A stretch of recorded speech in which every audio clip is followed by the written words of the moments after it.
Okay, this is gonna be a little bit of a tough conversation that we're gonna have today, but we're gonna do it anyway. Do y'all remember when I said that there's only one truth and it's not subjective? It's objective, which means it's unbiased and unchanging, no matter how people feel about it, no matter, the people's personal opinions or whatever, it doesn't matter. The truth is the truth and it doesn't change. I wanted to elaborate on that. Now listen, before I go into this conversation, I want to be very clear about something. So listen closely. What I'm not saying is that if you're an atheist, you are not capable of living a moral life. That is not what I'm saying. That's not what I'm saying. So don't think that. Okay? The point of this video is questioning what the foundation for morality is, objective morality, without God. Because I was just watching this debate, which is really what caused me to make this video. And I was watching an atheist debater debate a Christian debater. The atheist his name was Peter Atkins. I had to listen to this man say that the only reason why he felt it was wrong for Hitler to kill the Jews in the Holocaust was because he didn't think it was right to hinder people's aspirations or obtrude on their lives. Hitler was doing something that he wouldn't have wanted done to him. No other reason though.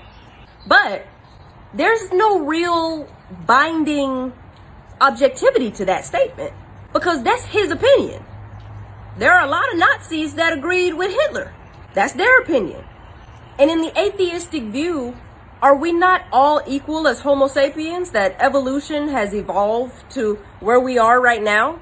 There's no afterlife, there's no God, so we're just lumps of matter with no real purpose. There's no judgment, no transcendent justice in the universe. Now, I'm not speaking from my own point of view, because I feel it was objectively wrong for Hitler to kill the Jews, period. No matter who you're talking to, what people's opinions are, that's where I stand, going off of the moral law in the Bible. Because what I'm doing right now is I'm taking God completely out of it. I love you, Lord. But for hypothetical purposes, I'm going to take God and say he doesn't exist. I'm going to say my best friend doesn't exist for a second, right? So therefore, everything that has to do with God also does not exist. Jesus Christ being the Messiah, that don't exist. The Holy Book, the Bible, and the moral law that's stated in it, none of that exists. None of that is real. So really, we also have to take the U.S. Constitution and put it over there too, because the founders of the Constitution, what did they do? They formed the Constitution on the foundation of the Holy Book, the Bible, our very country. That's why on money it says, "In God we trust." That's why we say one nation under God, indivisible, with liberty and justice for all. That's why in court, when you're about to testify and they put you under oath, they say, "Do you swear to tell the truth, the whole truth, and nothing but the truth, so help you God?" And whenever anybody says, "I do," they are acknowledging the fact that whether they believe it or not, God is watching them and what they say in the next moments that they testify. So if we take all of that away, put it over there and say it doesn't exist, God is just a myth, what real reason do we have to be moral? Because really moral doesn't really exist, not objective morality. What we're left with is really the socially acceptable and the socially unacceptable. Because evolution has brought us to the place to where it's socially unacceptable to kill somebody, or to rape someone, or to abuse little children. That's just socially unacceptable, but there's really no transcendent immorality to it. So really, people could argue about whether or not it's really wrong. Because to some people, those things are fine. We still got killers, we still have rapists running around, we still have abusers running around. There are many people that think that that behavior is fine. So who are we to really argue with them and say, no, this behavior is wrong, if we do not have an objective moral law to go by? Do y'all see what I'm saying? Same thing with Hitler and the Jews. If there's no objective moral law, how can I really tell Hitler, what you did, it was wrong and you shouldn't have done it?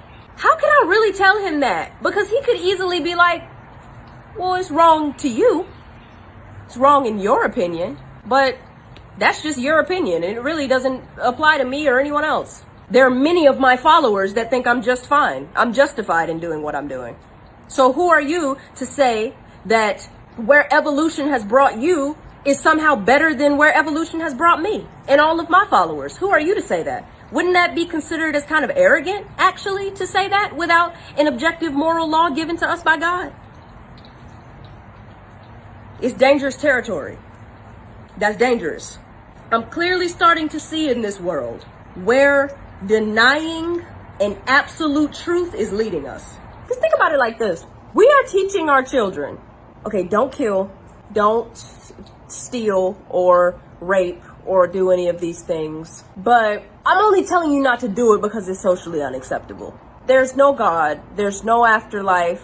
There's no transcendent judgment. There's no self-aware higher being, a creator that created you with a purpose and with love that actually cares about what happens to you. You know, you're just one big accident that the universe happened to stumble and produce. You came from the dirt, into the dirt you will return. But, you know, it's socially unacceptable to kill and rape and do these things. So just don't do them. If there's one thing that kids aren't, it's stupid. At some point they get older and they put two and two together. As soon as life gives them a good kick in the butt, they're like, hold on, what has society ever done for me? Society has never done nothing but hurt me and given me insecurity issues, giving me depression, giving me anxiety. Why should I follow these rules though? Y'all see what I'm saying? Society's standards is not enough. There's no conviction in that, no spiritual conviction in society's standards. Actually, we're now in the trend of breaking societal standards. So where is that gonna lead us? We want to talk about how far evolution has brought us. It seems we've retrogressed back to the beginning. And I know some people are gonna be like, oh, look at China. She's scared about the possibility that she is just an accident caused by the universe itself, and she's not really worth anything, and nobody else is either, and there's no real purpose to this life. Oh, that possibility scares her, so she wants to feel like she's worth something, and so she's telling other people that they're worth something too. Listen, if you weren't worth anything and you were just a big accident, I would tell you that. And I would also act accordingly. I surely wouldn't be sitting down and taking the time to make these videos at the risk of a lot of different things in my life. It's dangerous nowadays talking this openly about God. Do I care? No, because I care more about what God has me doing because he cares about y'all. Whether you care about him or not. He's giving you the option through these videos. There's something bigger than this earth and what's happening down here. Moral laws are spiritual. It's not something that evolution caused. Because if we rewind and we did this all over again, we could very well evolve into a whole new set of morals and values.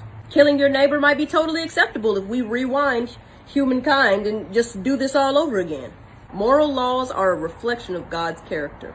I know y'all hear people say a lot, oh, God is good. I say it a lot. God is good. God is good. But it's really the other way around.